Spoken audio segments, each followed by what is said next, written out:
You're listening to the Quint's podcast.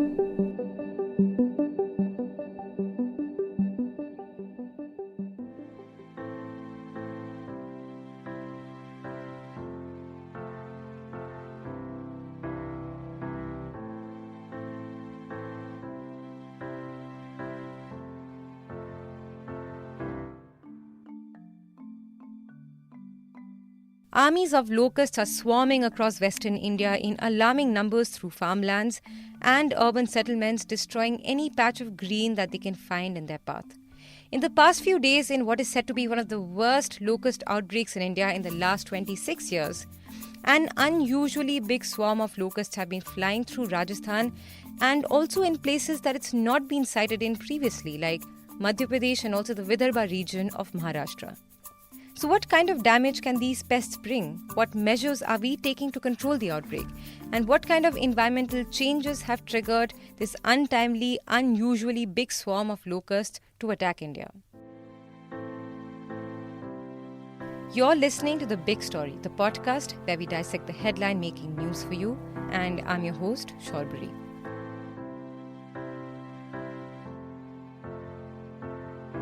The first swarms of these desert locusts, the most devastating variety to come from the grasshopper family, entered India along the India-Pakistan border around April 11th, months before the usual time of arrival. And in the last few days, they've been spotted in huge numbers in Rajasthan, which is the worst affected state. Even urban areas in Rajasthan like Jaipur has been overrun by these pests. They're also active in Gujarat, Maharashtra, Uttar Pradesh and Madhya Pradesh and could also be heading towards the capital if the wind pattern changes.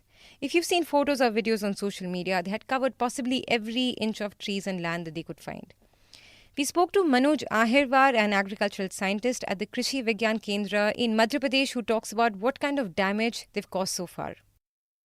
Potential damage सबसे पहले जो कर रहा है crop को loss कर रहा है, जहाँ पे क्रॉप जिस भी कंडीशन में है, चाहे ग्रोइंग है, फ्लावरिंग फ्रूटिंग कंडीशन में है या हार्वेस्टिंग कंडीशन में है, जैसे चाहे अभी मैंगो की बात करें. It's affecting crops in whatever conditions they may be, whether they are in growing or flowering or fruiting or harvesting conditions, such as mangoes, green and black grams.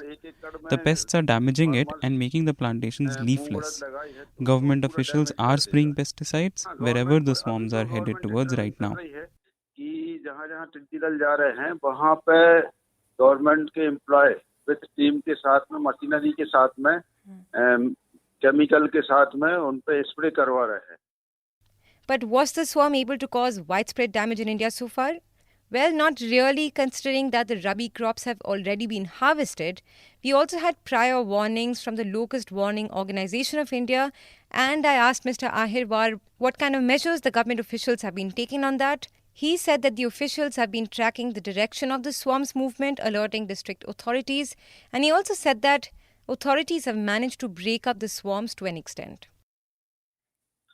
इसमें जो वार्निंग थी लोकस्ट वार्निंग ऑर्गेनाइजेशन के थ्रू, इसमें सबसे पहला measures था कि social media, print media, electronic media, इन सब के थ्रू कनेक्ट रहे.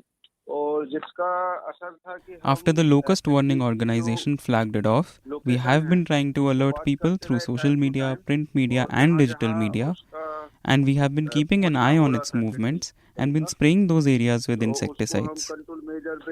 The Agricultural and Horticultural Department and District Administration have been working to control the outbreak together, be it with sprays or technological approaches. We have also warned the nearby districts about the locations of these swarms so they are not being able to cause a lot of damage.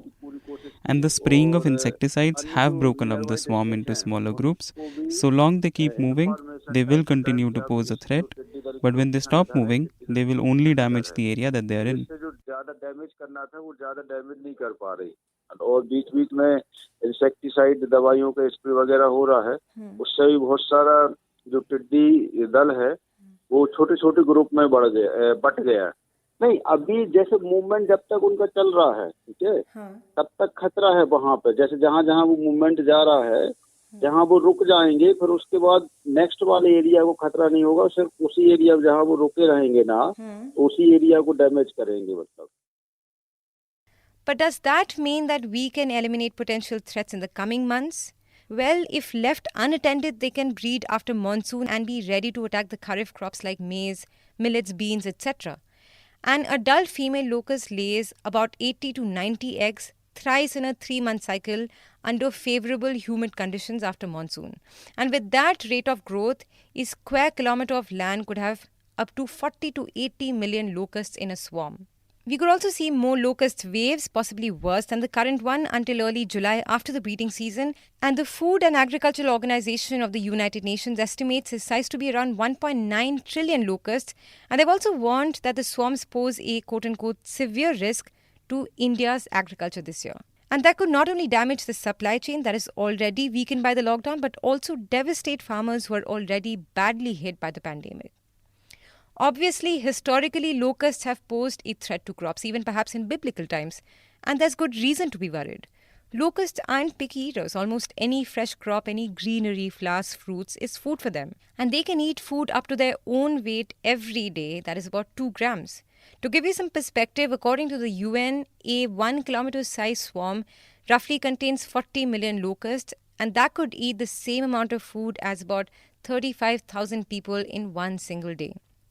And there have been desert locust plagues before, between 1926 to 1934, 1940 to 48, and the last major one was between 1986 to 1989 that had hit North Africa and the Middle East. And in fact, this current outbreak that we are facing originated in East Africa and affected Ethiopia, Somalia, Kenya, Tanzania, and Uganda.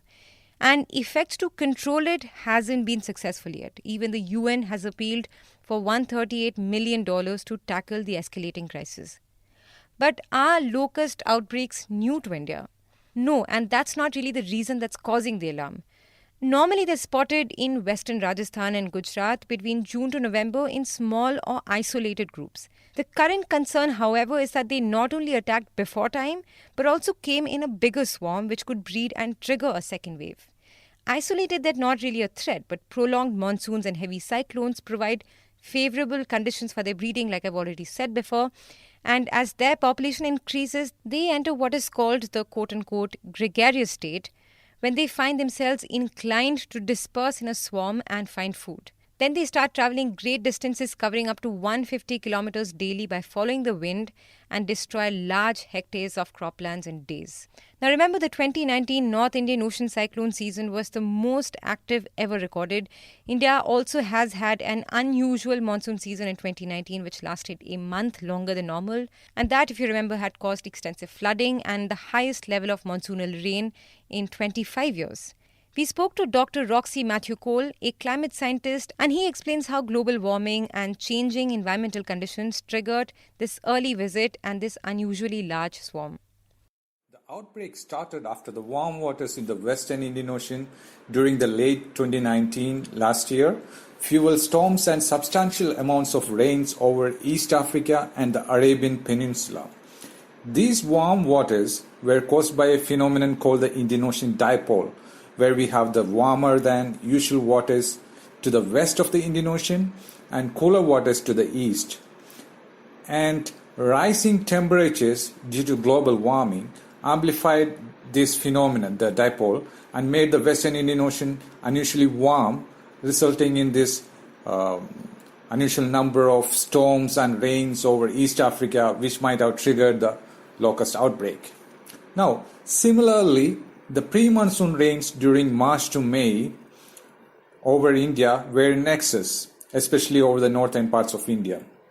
The rains were largely due to a phenomenon we call the Western disturbances, or the WDs.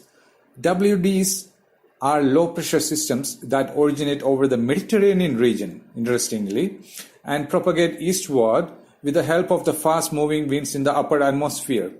On the way, these systems pick up moisture from the Arabian Sea and bring in winter rains, snow, and sometimes hailstorms over North India.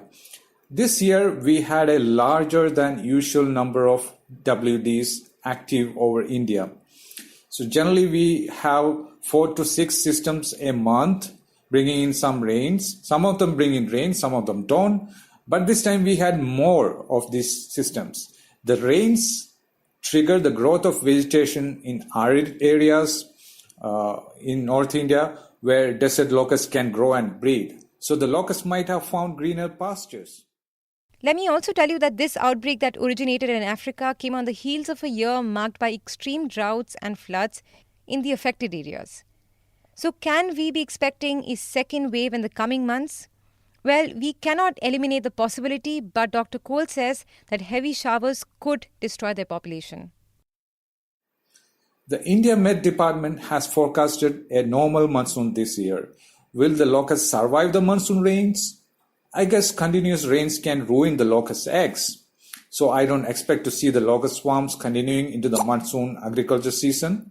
That's the kharif crops. If you like listening to this episode, please subscribe to the Big Story playlist for episodic updates. We're live on Apple, Google Podcast, Spotify, JioSaavn, and most of the other popular podcast streaming platforms. For other podcasts, please log on to the Quint website and check out the podcast section. For any feedback, shoot an email to podcasts@thequint.com.